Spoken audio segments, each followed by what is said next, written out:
Okay so students, अल्लाह अल्लाह करके हमने कोई 5-21 के हॉलमार्क्स डिस्कस कर लिए हैं। आज हम नेक्स्ट हॉलमार्क डिस्कस करेंगे और नेक्स्ट वाला हॉलमार्क जो है वो मुझे बड़ा अच्छा लगता है, आसान सा है, इंटरेस्टिंग सा है। नेक्स्ट हॉलमार्क जो है वो है सस्टेन एंजियोजेनेसिस। क्या है सस्टेन एंजियोजेनेसिस? यानी ये अपनी तरफ ब्लड सप्लाई को मेंटेन करता है और किस तरह से मेंटेन करता है, नई वेसल्स को डेवलप कर लेता है ये ट्यूमरस सेल जो कि इसको सप्लाई करेंगी। ये बात वो कर रहा है कि अगर जो एक ट्यूमरस सेल है जिसके बारे में हम अभी तक बात करते आ रहे हैं, वो जो ट्यूमरस सेल्स है बेशक उसने ग्रोथ सिग्नल अचीव कर लिए, बेशक वो इनहिबिशन कर रहा है, सेल मेटाबॉलिज्म को भी उसने ऑल्टर कर लिया, उसके बाद उसने सेल मेटाबॉलिज्म को ऑल्टर करने के बाद एपोप्टोसिस को भी इन्वेट कर लिया और लिमिटलेस पोटेंशियल भी गेन कर ली, लेकिन वो ट्यूमरस सेल कामयाब नहीं होगा, वो फर्दर ग्रो नहीं करेगा, वो खतरनाक नहीं होगा तब तक जब तक कि वो एंजियोजेनेसिस को इंड्यूस नहीं कर लेता। सो एंजियोजेनेसिस को इंड्यूस करना उसके लिए बहुत ही ज्यादा जरूरी और इंपॉर्टेंट स्टेप है।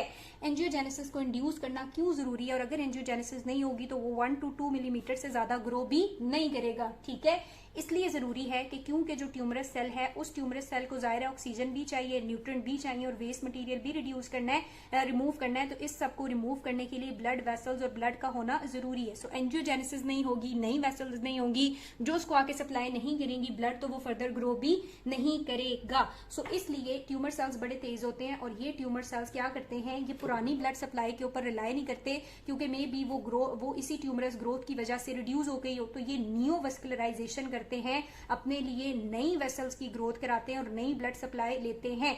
नियोवस्कुलराइजेशन जब ये कर लेते हैं तो ये जो नई वेसल्स हैं इनका फायदा दो तरह से है।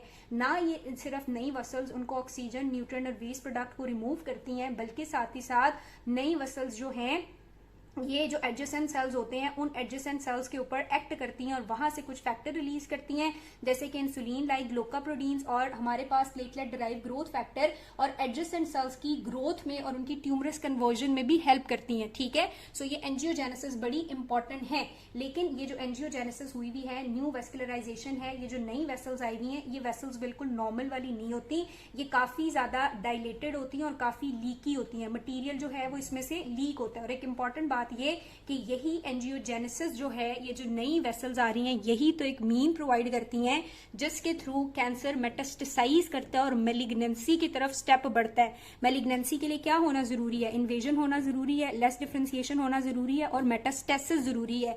तो इन्हीं वेसल्स के थ्रू जो कैंसर सेल्स हैं वो दूसरी वेसल्स तक पहुंचेंगे और दूसरी वेसल्स के थ्रू दूसरे ऑर्गन्स तक पहुंचेंगे और मेलिग्नेंसी इंक्रीज होगी। तो क्या बात की मैंने कि जो ट्यूमर सेल्स हैं उनको ग्रो करने के लिए एंजियोजेनेसिस चाहिए, ब्लड सप्लाई चाहिए, और वो ब्लड सप्लाई कैसे टेन करते हैं? नियोवस्कुलराइजेशन करते हैं, नई वेसल्स डेवलप कर लेते हैं। कैसे डेवलप करते हैं हम इनकी बात अभी करेंगे। ये नई वेसल्स ना सिर्फ उनकी नीड को पूरा करती हैं बल्कि एडजेसेंट सेल्स को स्टिमुलेट करके उनकी प्रोलिफरेशन को भी इनहेंस करती हैं और मेटास्टेसिस के लिए भी मीन प्रोवाइड करती हैं। अब आ जाती है बात कि ये जो एंजियोजेनेसिस हुई है, नियोवस्कुलराइजेशन जो हुई है, एंजियोजेनेसिस ये कैसे हुई है? ठीक है, नॉर्मली तो जो एंजियोजेनिक फैक्टर्स होते हैं यानी जो एंजियोजेनेसिस को फेवर करते हैं और ऐसे फैक्टर जो एंजियोजेनेसिस को इनहिबिट करेंगे उनके दरमियान बड़ा वेल मेंटेन बैलेंस मौजूद है। ठीक है, इसीलिए और इस बैलेंस को डिस्टर्ब करना बहुत मुश्किल है। अच्छा, कहते हैं इनके दरमियान नॉर्मली वेल मेंटेन बैलेंस होता है और यही वजह है, इस बैलेंस को डिस्टर्ब करना इतना आसान नहीं है और यही वजह है कि बहुत सारे जो ट्यूमरस सेल्स हैं वो इस बैलेंस को डिस्टर्ब नहीं कर पाते और काफी ज्यादा देर के लिए, काफी सालों के लिए वो बहुत स्मॉल या इन सीटू पड़े रहते हैं।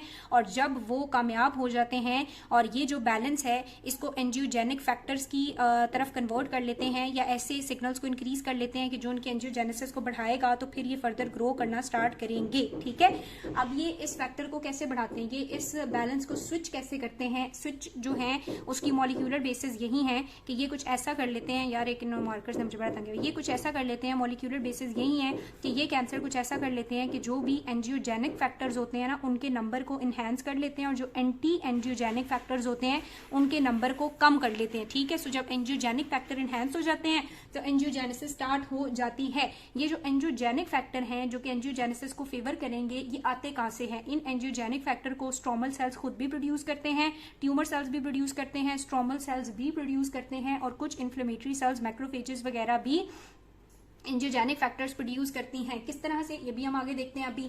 उसके बाद वो कहता है कि इनका ये जो बैलेंस है, इस बैलेंस को मेंटेन करने के लिए प्रोटीएजेस बड़ा इंपॉर्टेंट रोल प्ले करती हैं, क्योंकि प्रोटीएजेस एंजियोजेनिक फैक्टर का भी रिलीज कराती हैं और एंटी एंजियोजेनिक फैक्टर का भी रिलीज कराती है और बैलेंस को टेन करके रखती हैं। ठीक है, कैसे, उसमें इसने बात की है कि ये जो प्रोटीएजेस हैं ये प्रोड्यूस करती हैं एंजियोजेनिक फैक्टर जो एंजियोजेनेसिस कराएगा, और वो कौन सा है, बेसिक फाइब्रोब्लास्ट ग्रोथ फैक्टर।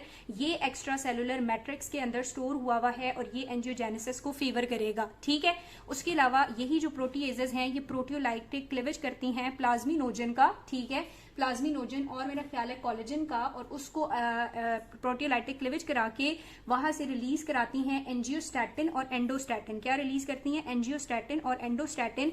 ये जो एंजियोस्टैटिन और एंडोस्टैटिन है ये क्या करते हैं, ये इनहिबिट करते हैं एंजियोजेनेसिस को, और ये एंजियोजेनिक इनहिबिटर हैं जबकि ये एंजियोजेनिक स्टिमुलेटर है। सो प्रोटीएज इनका बैलेंस मेंटेन करके रखता है। अगर हमारे पास ऐसी एक्टिविटीज ज्यादा हैं कि एंजियोजेनेसिस होनी चाहिए तो ये वाले फैक्टर इनहेंस हो जाएंगे, और अगर नहीं तो ये वाले हो जाएंगे। नॉर्मली इनको बैलेंस करके रखता है, एंजियोजेनेसिस को इनहिबिट करके रखता है। अब अगर ये बैलेंस डिस्टर्ब होना है और एंजियोजेनेसिस होनी है तो उसके लिए कौन सी ऐसी कंडीशंस हैं, सबसे पहली कंडीशन है रिड्यूस ऑक्सीजन सप्लाई। जब ऑक्सीजन सप्लाई कम होती है तो आपको पता है क्या स्टार्ट हो जाता है, हाइपोक्सिया। हाइपोक्सिया स्टार्ट होता है तो hypoxia inducible factor 1 alpha stimulate होता है। जब ये स्टिमुलेट होता है तो ये एक्टिवेशन करता है किसकी, साइटोकाइंस की ट्रांसक्रिप्शन स्टार्ट कर देता है, बहुत सारी ट्रांसक्रिप्शन करता है और इनहेंस करता है release of vascular endothelial derive growth factor की। और वेस्कुलर एंडोथीलियल डिराइव फैक्टर बड़ा इंपॉर्टेंट कीमोकाइन है, एंजियोजेनिक फैक्टर है, और जब ये ज्यादा होगा तो जाहिर है एंजियोजेनेसिस स्टार्ट हो जाएगी। सो एंजियोजेनेसिस के लिए एक इंपॉर्टेंट आपके पास चीज क्या है, हाइपोक्सिया। तो अगर ट्यूमरस सेल के पास ऑक्सीजन ग्रोथ रिड्यूस होती है तो वहां पे vascular endothelial derive factor produce होना शुरू हो जाएगा और नई वेसल्स इंड्यूस करा देगा, न्यू वेस्कुलराइजेशन को फेवर करेगा ताकि ब्लड सप्लाई वहां पर आए। ठीक है, एंडोथीलियल सेल्स की प्रोलिफरेशन करता है और नई वेसल्स की फॉर्मेशन में हेल्प करता है। दूसरा ऐसा कौन सा फैक्टर है जो इस बैलेंस को डिस्टर्ब करेगा और न्यू वेस्कुलराइजेशन को फेवर करेगा, तो वो है हमारे पास म्यूटेशन। ठीक है, वो क्या है, म्यूटेशन है, और म्यूटेशन भी किसके अंदर, ट्यूमर सप्रेसर जीन के अंदर। ठीक है, ट्यूमर सप्रेसर जीन या फिर जो ऑन्कोजीन है, अगर इन दोनों के अंदर म्यूटेशन होगी तो न्यू वेस्कुलराइजेशन फेवर होगी। ट्यूमर सप्रेसर जीन में लॉस ऑफ फंक्शन म्यूटेशन अगर होगी, ठीक है, जैसे कि कौन, P53 नॉर्मली क्या करता है, इनहिबिट करके रखता है एंजियोजेनिक फैक्टर्स को। ठीक है, क्या करता है, इनहिबिट करके रखता है एंजियोजेनिक फैक्टर जैसे कि vascular derive endothelial growth factor, और प्रमोट करता है सप्रेसर फैक्टर्स को। सप्रेसर कौन से हैं हमारे पास, थ्रोम्बोप्लास्टिन है। ठीक है, कौन है जो एंजियोजेनेसिस को इनहिबिट करेगा, थ्रोम्बोप्लास्टिन है या थ्रोम्बोस्पॉन्डिन, सॉरी थ्रोम्बोस्पॉन्डिन होता है। थ्रोम्बोस्पॉन्डिन 1 होता है तो P53 उसको फेवर करता है और एंजियोजेनेसिस को इनहिबिट करता है और इसको इनहिबिट करके रखता है, और यूं भी एंजियोजेनेसिस को इनहिबिट करके रखता है। ठीक है, होने नहीं देता। लेकिन अगर इसके अंदर लॉस ऑफ फंक्शन म्यूटेशन है तो वेस्कुलर एंडोथीलियल ग्राइव फैक्टर स्टिमुलेट होगा, और जब स्टिमुलेट होगा तो एंजियोजेनेसिस होगी। सेम एज थ्रोम्बोस्पॉन्डिन जो है वो इनहिबिट हो जाएगा और एंजियोजेनेसिस फेवर होगी। थर्ड बात उसने की हुई है कि जो ऑन्कोजीन्स में हमने पढ़ी थी एक रास जीन, याद है, रास जीन, रास मैप जो है वो आगे से जाके मैप को स्टिमुलेट करती है। तो अगर रास जीन के अंदर गेन ऑफ फंक्शन म्यूटेशन होगी, ये मैप को बहुत ज्यादा स्टिमुलेट करेगी, बहुत ज्यादा ट्रांसक्रिप्शन होगी, और ट्रांसक्रिप्शन होगी तो vascular endothelial derive growth factor बनेगा और एंजियोजेनेसिस फेवर होगी। तो ये ऐसी 3 कंडीशंस हैं जो एंजियोजेनिक का जो बैलेंस है वो शिफ्ट कर देती हैं टुवर्ड एंजियोजेनिक फैक्टर्स और एंजियोजेनेसिस या न्यू वेस्कुलराइजेशन को फेवर करती हैं। अब उसने ना हर हार्मार्क के बाद ट्रीटमेंट को भी शो किया। अब वो कह रहा है कि जैसे हमने बात कर ली कि ये जो एंजियोजेनेसिस है ये बहुत ही ज़्यादा ज़रूरी है सॉलिड ट्यूमर की ग्रोथ के लिए। तो अगर हम इस एंजियोजेनेसिस को ब्लॉक कर दें या इनहिबिट कर दें तो इसका मतलब है हम ट्यूमर की ग्रोथ को रोक सकते हैं, है ना, रोक सकते हैं।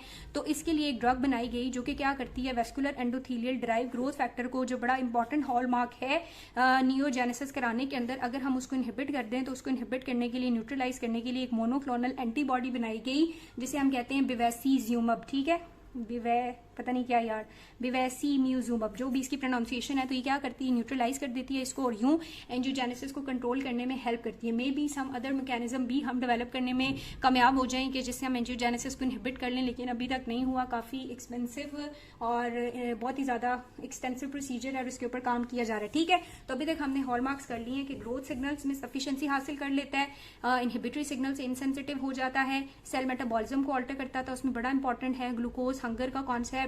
उसके बाद जो हमने ऑनको मेटाबॉलिज्म वाली बात पढ़ी वो बड़ी इंपॉर्टेंट है। देन हमने पढ़ा कि किस तरह से ये एपोप्टोसिस को इवेड करता है। सो एपोप्टोसिस इवेजन और इसमें इंट्रिंसिक पाथवे इन्वॉल्व होता है, ये बात आप लोगों ने नहीं भूलनी। देन हमने बात की कि किस तरह से ये इमोटाइल हो जाता है, यानी कि ये फर्दर ग्रो करता रहता है, ठीक है। और इसमें टीलोमरेज का कॉन्सेप्ट नहीं भूलना। टीलोमरेज जर्म सेल्स में भी होते हैं, स्टेम सेल्स में भी और ट्यूमरस सेल में भी आते हैं। रीएक्टिवेशन होती है और फर्दर उसकी प्रोलिफरेशन होती रहती है, वो सेल अरेस्ट नहीं होता, सेंसेंस पे नहीं जाता। और अब हमने बात कर ली कि एंजियोजेनेसिस सबसे इंपॉर्टेंट हॉलमार्क है और एंजियोजेनेसिस में भी सबसे important factor vascular drive endothelial growth factor है। ये बातें जो है वो आप लोगों ने नहीं भूलनी। अब हमारे पास दो हॉलमार्क रह गए हैं जिनको हम नेक्स्ट वीडियो में पढ़ लेंगे और इंशाल्लाह ये चैप्टर खत्म हो जाएगा।